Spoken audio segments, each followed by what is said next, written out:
Hello, my dear students. Welcome to my channel.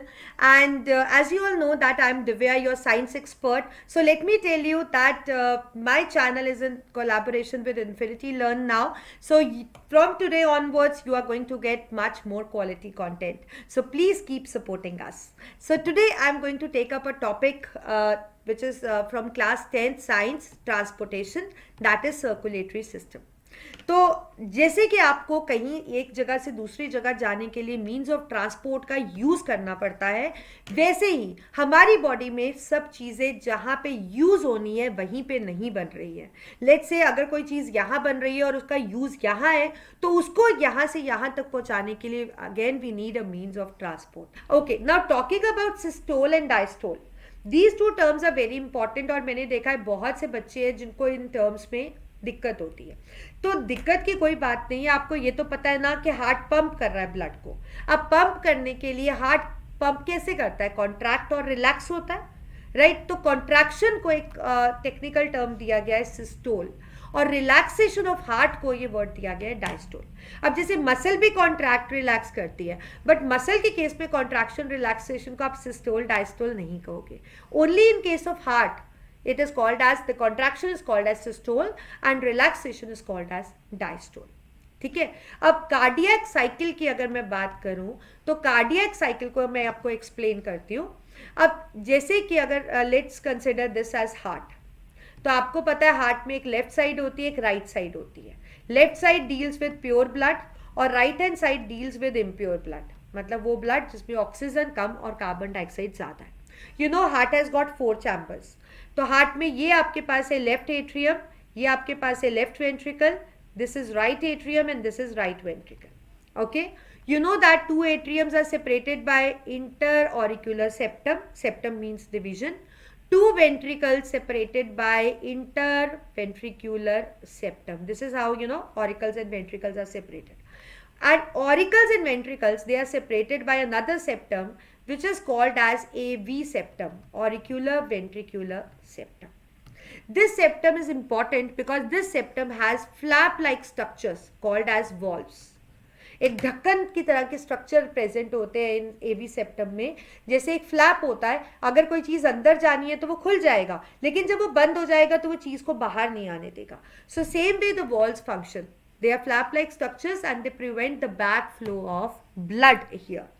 Okay, और यहाँ से लेफ्ट वेंट्रिकल से आपकी लार्जेस्ट आर्टरी निकल रही है रोटा, जो बाद में आर्टरीज आर्टरीओल्स में डिवाइड हो रही है, फाइनली कैपिलरीज में एक्सटेंड हो रही है, और ये आपके पास हो गया टिश्यू. लेबल कर लो आप इसको. तो अब क्या होता है, हार्ट पहले पूरा रिलैक्स स्टेट पे होता है, मतलब पूरा का पूरा हार्ट रिलैक्स्ड होता है. जब हार्ट पूरा रिलैक्स्ड होता है तो एट्रियम में ब्लड भर जाता है.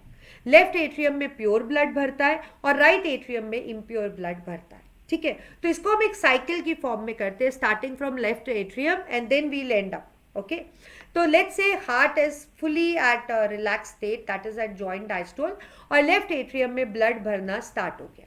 जैसे ही लेफ्ट एट्रियम में ब्लड का वॉल्यूम बढ़ा, प्रेशर बढ़ा, तो उससे ये एवी सेप्टम का वॉल्व खुल गया और ब्लड एट्रियम से वेंट्रिकल में आने लगा.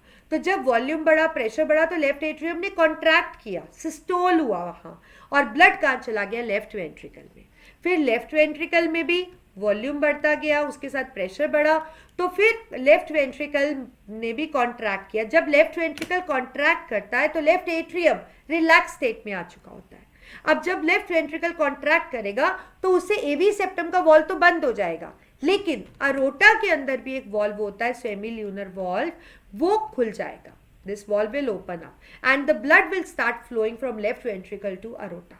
ठीक है, फिर अरोटा में भी वॉल्यूम बढ़ा, प्रेशर बढ़ा, तो उससे सेमील्यूनर भी क्लोज हो जाएगा ताकि ब्लड वापस से लेफ्ट वेंट्रिकल में ना चला जाए. और फिर अरोटा आगे आर्टरीज, आर्टरीओल्स और कैपिलरीज में डिवाइड हो जाएगी. कैपिलरी से एक्सचेंज होगा, ऑक्सीजन टिश्यू में आ जाएगी और टिश्यू से CO2 कैपिलरी में आ जाएगी. अब ब्लड क्या हो गया आपका? इम्प्योर, क्योंकि CO2 का कंटेंट उसमें ज़्यादा हो गया.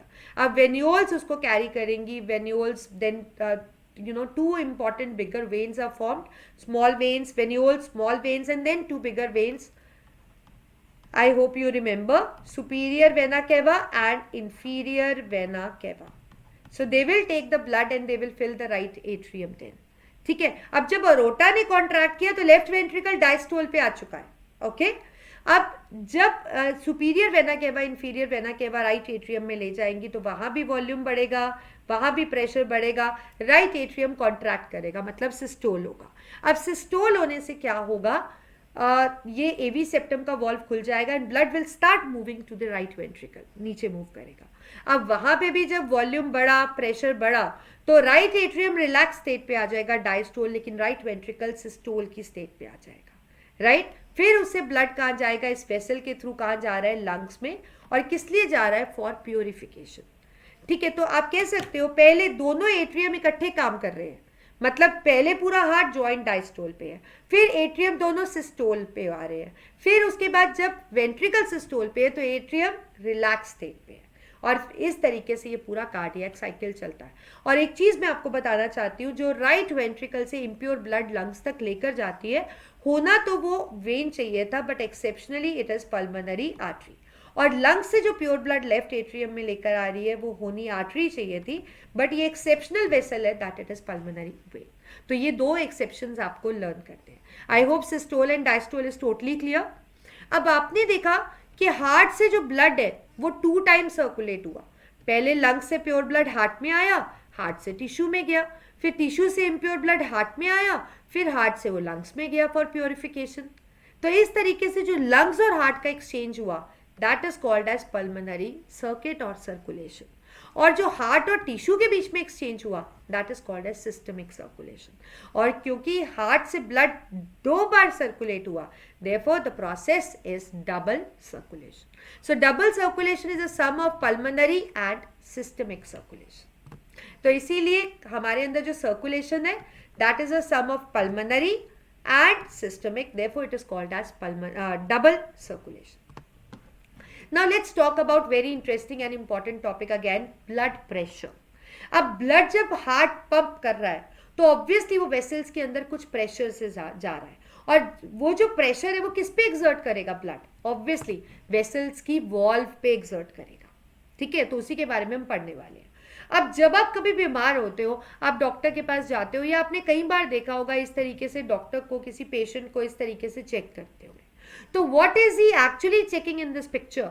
Late me tell you, he is noting the blood pressure of the patient to tell him कि उनके ब्लड प्रेशर कोई ज़्यादा या कम तो नहीं है, या जो भी उनको प्रॉब्लम हो रहा है, हेल्थ इशू हो रहा है, क्या उसे ब्लड प्रेशर अफेक्टेड तो नहीं है. Right, this is what he is checking. So let me tell you, when the blood is flowing, it always exerts the force on the blood vessels, on the walls of blood vessels, and that is what is a blood pressure.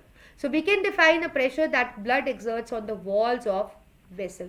और arteries में तो ये pressure काफ़ी ज़्यादा होता है, क्योंकि जब हार्ट से ब्लड जाता है तो वो काफ़ी प्रेशर से जाता है, और इसी वजह से आर्टरी थिक वॉल्ड होती है.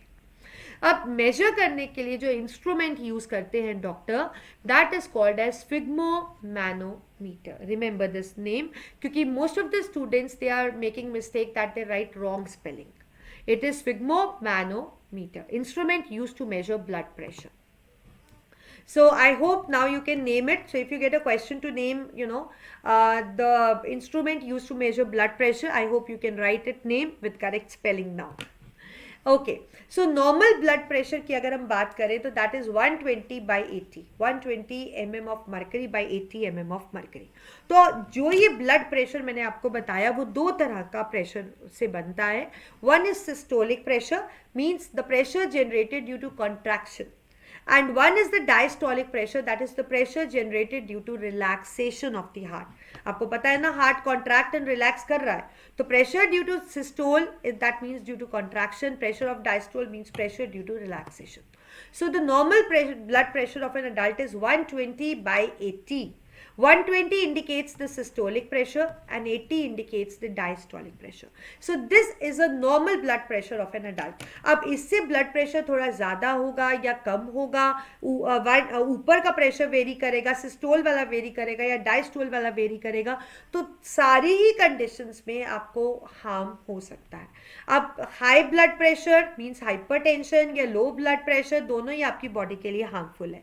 अब वो कैसे हार्मफुल है, कौन सी वैल्यूज़ को आप हाइपरटेंशन कहते हो, किसको आप लो ब्लड प्रेशर कहते हो, क्या सिम्टम्स है, हमें क्या प्रिकॉशंस लेने चाहिए, क्या हो सकता है, उसको अभी ये सस्पेंस ही रखते हैं, and we'll learn in the upcoming video.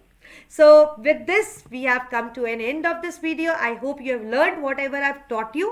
So please practice it, practice, practice, practice, because practice makes you perfect.